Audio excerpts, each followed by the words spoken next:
सबसे पहले ये कोशिका या सेल आखिर है क्या चीज? हाँ, तो कोशिका देखिए किसी भी जीवित चीज की सबसे छोटी मतलब फंडामेंटल यूनिट है। ये संरचना भी देती है और सारे काम भी करती है। जैसे इमारत की ईंटें? बिल्कुल, जैसे ईंटों से इमारत बनती है, वैसे ही सारे जीव, चाहे वो पौधे हों, जानवर हों या हम, सब कोशिकाओं से बने हैं। कहानी क्या है इसकी? कहानी शुरू होती है करीब 1665 में। एक वैज्ञानिक थे रॉबर्ट हुक। Robert Hooke? हाँ, सुना है ना? हाँ। उन्होंने अपने बनाए माइक्रोस्कोप से पेड़ की छाल मतलब कॉक को हाँ। देखा और उन्हें मधुमक्खी के छत्ते जैसे छोटे छोटे खाली कमरे दिखे। खाली कमरे? हाँ, बिल्कुल खाली, क्योंकि कॉक मृत होता है। उन्होंने इन्हीं को सेल्यूला या सेल कहा, मतलब छोटा कमरा। तो उन्होंने मरी हुई कोशिका देखी थी, जीवित नहीं? सही। जीवित कोशिका देखने का श्रेय जाता है एंटनी वैन ल्यूएनहॉक को, करीब 1674 में। अच्छा, उनके बाद? हाँ, उन्होंने तालाब के पानी वगैरह में बैक्टीरिया, प्रोटोजोआ जैसी हिलती डुलती जीवित चीजें देखी। तब पता चला कि जीवन इतना छोटा भी हो सकता है। और फिर क्या कोशिका के अंदर क्या है ये भी पता चल गया? नहीं, उसमें तो काफी टाइम लगा। पहले लगता था बस कोई जेली जैसा पदार्थ है अंदर। फिर 1831 में रॉबर्ट ब्राउन ने कोशिका के बीच में एक घनी सी चीज देखी। वो क्या थी? केंद्रक, न्यूक्लियस, जो बाद में पता चला कि कोशिका का कंट्रोल सेंटर है। अच्छा, कोशिका का दिमाग? हाँ, कह सकते हैं।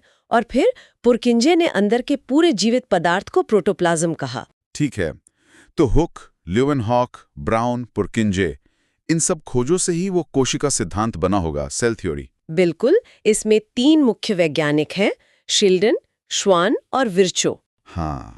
शिल्डन ने कहा सारे पौधे सेल से बने हैं। श्वान ने कहा सारे जंतु भी सेल से बने हैं। और विर्चो, उन्होंने क्या जोड़ा? उन्होंने बहुत जरूरी बात कही, ओमनिस सेल्यूला ई सेल्यूला, मतलब हर नई कोशिका पहले से मौजूद कोशिका से ही बनती है, वो अचानक से पैदा नहीं होती। अच्छा, मतलब कोशिका विभाजन से ही नई कोशिकाएं आती हैं। एकदम, ये जीवन की निरंतरता का आधार है। कोशिकाएं बढ़ती हैं तभी तो हम बढ़ते हैं, घाव भरते हैं। ये तो बहुत महत्वपूर्ण सिद्धांत है। अच्छा, क्या सारे जीवों में बराबर कोशिकाएं होती हैं या एक जैसी? नहीं, यही तो मजा है। कुछ जीव तो बस एक ही कोशिका के बने होते हैं। एक कोशिका, पूरा जीव? हाँ, उन्हें एक कोशिकीय या यूनिसेल्यूलर कहते हैं। जैसे अमीबा, बैक्टीरिया, उनकी वो एक कोशिका ही सब काम करती है। और हम जैसे पौधे, जानवर? हम सब बहुकोशिकीय मल्टी सेल्यूलर है। खरबों कोशिकाएं हैं हम में, और सब अलग अलग काम के लिए स्पेशलाइज्ड हैं। टीम वर्क चलता है पूरा। अलग अलग तरह की कोशिकाएं, मतलब उनका आकार, शेप भी अलग होता होगा, सिर्फ गोल नहीं? बिल्कुल नहीं, शेप उनके काम पर निर्भर करता है। जैसे मसल सेल्स लंबी पतली होती हैं सिकुड़ने फैलने के लिए। अच्छा। नर्व सेल यानी न्यूरॉन, वो तो बहुत लंबी और ब्रांच वाली होती हैं संदेश पहुंचाने के लिए। कुछ तो मीटर भर लंबी। 1 मीटर? एक कोशिका? कमाल है। हाँ, खून की आरबीसीज डिस्क जैसी चपटी होती हैं। स्पर्म सेल में सिर और पूंछ होती है। बहुत वैरायटी है। और साइज में? सबसे छोटी, सबसे बड़ी? सबसे छोटी माइकोप्लाज्मा बैक्टीरिया, और सबसे बड़ी शुतुरमुर्ग का अंडा। पूरा अंडा? वो एक सेल है? तकनीकी रूप से हाँ, वो एक कोशिका है। अविश्वसनीय। खैर, अब जरा अंदर चलते हैं कोशिका के। बाहर से अंदर देखें तो क्या क्या मिलता है? देखिए, एक टिपिकल यूकैरियोटिक कोशिका में सबसे बाहर एक झिल्ली होती है, प्लाज्मा झिल्ली। Plasma membrane? हाँ, पौधों में इसके बाहर एक और दीवार होती है, कोशिका भित्ति या सेल वॉल। अच्छा, सिर्फ पौधों में? पौधों, बैक्टीरिया, फंगस में, जानवरों में नहीं। फिर अंदर है जेली जैसा साइटोप्लाज्म, और उसमें तैरता हुआ केंद्रक और बाकी कोशिकांग। ठीक है, तो पहले कोशिका भित्ति की बात करते हैं, जो पौधों में है। इसका क्या काम है? ये सेल वॉल थोड़ी सख्त होती है। ये कोशिका को एक निश्चित आकार देती है, मजबूती देती है, और हाँ, उसे ज्यादा पानी सोखकर फटने से भी बचाती है। और ये बनी किससे होती है?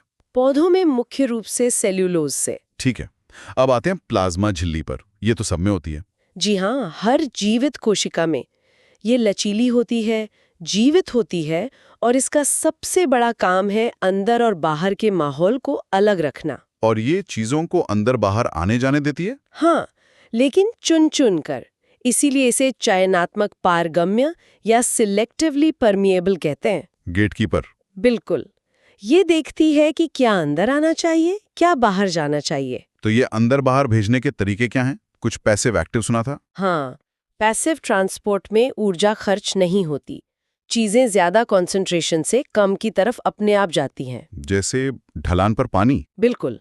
इसमें आता है विसरण यानी डिफ्यूजन, जैसे गैसों का आना जाना, और परासरण यानी ऑस्मोसिस, जो खास तौर पर पानी के लिए है। ऑस्मोसिस, पानी का बहाव झिल्ली के पार। हाँ, पानी अपनी ज्यादा मात्रा से कम मात्रा की तरफ जाता है झिल्ली के पार, बिना ऊर्जा खर्च किए। इसी वजह से कोशिकाएं घोल में रखने पर सिकुड़ती या फूलती हैं। एकदम। हाइपरटोनिक घोल गाढ़ा में रखें तो पानी बाहर निकलेगा, कोशिका सिकुड़ेगी। हाइपोटोनिक पतला में रखें तो पानी अंदर आएगा, फूलेगी। आइसोटोनिक में कोई बदलाव नहीं।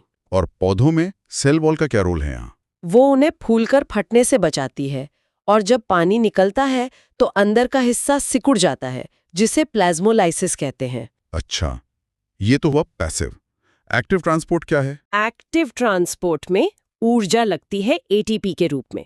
जब चीजों को कम से ज्यादा कॉन्सेंट्रेशन की तरफ भेजना हो या बड़े अणुओं को लाना ले जाना हो। जैसे एंडोसाइटोसिस, कोशिका का बाहर से कुछ निगलना, और एक्सोसाइटोसिस, अंदर से कुछ बाहर फेंकना। अमीबा का खाना खाना एंडोसाइटोसिस हुआ। हाँ, बिल्कुल। ठीक है, झिल्ली समझ आ गई। अब अंदर क्या है? साइटोप्लाज्म। हाँ, झिल्ली और केंद्रक के बीच का वो जेली जैसा पदार्थ। सारे कोशिकांग इसी में तैरते हैं और ज्यादातर केमिकल रिएक्शन यहीं होते हैं। और फिर आता है कंट्रोल सेंटर, केंद्रक या न्यूक्लियस। हाँ, केंद्रक। ये डबल मेम्ब्रेन से घिरा होता है, जिसमें छेद होते हैं आने जाने के लिए। ये कोशिका की सारी एक्टिविटी कंट्रोल करता है। और हमारा जेनेटिक मटेरियल डीएनए यहीं होता है। बिल्कुल। डीएनए हमारी सारी आनुवंशिक जानकारी रखता है। हम कैसे दिखेंगे, क्या होगा, सब कुछ ये केंद्रक में सुरक्षित रहता है। और जीन इसी डीएनए का हिस्सा हैं। हाँ, जीन डीएनए का वो फंक्शनल हिस्सा है जो किसी एक गुण को कंट्रोल करता है। ये डीएनए किस शक्ल में रहता है? धागे जैसा? सामान्य अवस्था में धागे जैसे उलझे जाल की तरह, जिसे क्रोमैटिन कहते हैं। पर जब कोशिका को बंटना होता है तो ये पैक होकर मोटे रॉड जैसे क्रोमोसोम बना लेता है, ताकि बंटवारा आसानी से हो सके। बिल्कुल। आपने यूकैरियोटिक कोशिका कहा था, प्रोकैरियोटिक भी होती हैं? हाँ, केंद्रक के आधार पर दो टाइप है। प्रोकैरियोटिक मतलब पुरानी सरल कोशिकाएं, जिनमें असली केंद्रक नहीं होता। सही। उनका डीएनए साइटोप्लाज्म में ही रहता है, न्यूक्लियोइड नाम की जगह पर। और उनमें झिल्ली वाले कोशिकांग भी नहीं होते, सिवाय राइबोसोम के, जैसे बैक्टीरिया। और यूकैरियोटिक? जिनमें हम आते हैं। हाँ। यूकैरियोटिक में झिल्ली वाला असली केंद्रक होता है, और दूसरे झिल्ली वाले कोशिकांग भी होते हैं। ये ज्यादा जटिल होती हैं। पौधे, जंतु, फंगस सब इसी में आते हैं। चलिए अब इन कोशिकांगों पर आते हैं। साइटोप्लाज्म में तैरती छोटी मशीनें। सबसे पहले ईआर, एंडोप्लाज्मिक रेटिकुलम। हाँ, ईआर। ये नलिकाओं और थैलियों का एक जाल है जो केंद्रक से जुड़ा होता है। ये प्रोटीन और लिपिड बनाने और ट्रांसपोर्ट करने में मदद करता है। इसके दो टाइप सुने, रफ और स्मूथ। हाँ, रफ ईआर पर राइबोसोम चिपके होते हैं, इसलिए वो खुरदला दिखता है। ये प्रोटीन बनाता है। और स्मूथ वाला? स्मूथ ईआर पर राइबोसोम नहीं होते हैं। ये लिपिड बनाता है, हार्मोन बनाता है और डिटॉक्सिफिकेशन भी करता है। और राइबोसोम? ये प्रोटीन फैक्ट्री है। बिल्कुल। राइबोसोम छोटे छोटे कण हैं, बिना झिल्ली के। यही असल में प्रोटीन बनाते हैं। ये ईआर पर भी मिलते हैं और साइटोप्लाज्म में फ्री भी। और ये प्रोकैरियोट्स में भी होते हैं? हाँ, ये दोनों में मिलते हैं। अच्छा, प्रोटीन बन गए, अब पैकिंग और डिलीवरी, गोल्जी अपैरेटस। हाँ, गोल्जी बॉडी या गोल्जी अपैरेटस। ये चपटी थैलियों का ढेर है। इसे कोशिका का पोस्ट ऑफिस समझ लीजिए। Post office? हाँ, ये ईआर से आए प्रोटीन लिपिड को लेता है, उन्हें मॉडिफाई करता है, पैक करता है और फिर सही पते पर भेज देता है, कोशिका के अंदर या बाहर। ये लाइसोसोम भी बनाता है। लाइसोसोम, ये नाम सुना है। इन्हें सुसाइड बैग्स भी कहते हैं, आत्मघाती थैली। हाँ, कहते हैं, पर इनका मेन काम है सफाई और पाचन। इनमें बहुत शक्तिशाली एंजाइम होते हैं। ये बाहरी बैक्टीरिया या कोशिका के अंदर के कचरे को खत्म करते हैं। सफाई दस्ता। बिल्कुल। और आत्मघाती थैली इसलिए कि अगर कोशिका बहुत डैमेज हो जाए तो ये फटकर पूरी कोशिका को ही खत्म कर देते हैं ताकि शरीर को नुकसान ना हो। बाप रे। अच्छा, अब ऊर्जा कहाँ से आती है? माइटोकॉन्ड्रिया। जी हाँ, माइटोकॉन्ड्रिया, कोशिका का पावर हाउस। ये भी डबल मेम्ब्रेन वाला है। अंदर वाली मेम्ब्रेन में बहुत सारे मोड़ होते हैं, क्रिस्टी। ये मोड़ क्यों? ज्यादा सरफेस एरिया के लिए। यहीं पर खाने से ऊर्जा निकालकर एटीपी बनाई जाती है। एटीपी कोशिका की एनर्जी करेंसी है। और इनकी खास बात, इनका अपना डीएनए। हाँ, माइटोकॉन्ड्रिया का अपना डीएनए और अपने राइबोसोम होते हैं। ये खुद डिवाइड भी कर सकते हैं। कमाल है, पौधों में भी होते हैं ये? हाँ, पौधों में भी। और पौधों में एक और चीज होती है, प्लास्टिड्स। प्लास्टिड्स। ये क्या है? ये भी डबल मेम्ब्रेन वाले हैं और सिर्फ पौधों और कुछ प्रोटिस्टा में मिलते हैं। हाँ, इनका भी अपना डीएनए और राइबोसोम होता है। इनके भी टाइप होते हैं। हाँ, 3 मुख्य टाइप। हाँ, क्लोरोप्लास्ट जो हरे होते हैं और फोटोसिंथेसिस करते हैं। खाना बनाते हैं। सही। फिर क्रोमोप्लास्ट जो रंगीन होते हैं, फूलों फलों को रंग देते हैं। और ल्यूकोप्लास्ट जो रंगहीन होते हैं, हाँ। वो खाना स्टोर करते हैं। ठीक है। और एक चीज बची, वैक्यूल्स, रसधानियां। वैक्यूल्स स्टोरेज के लिए थैली जैसी संरचनाएं हैं।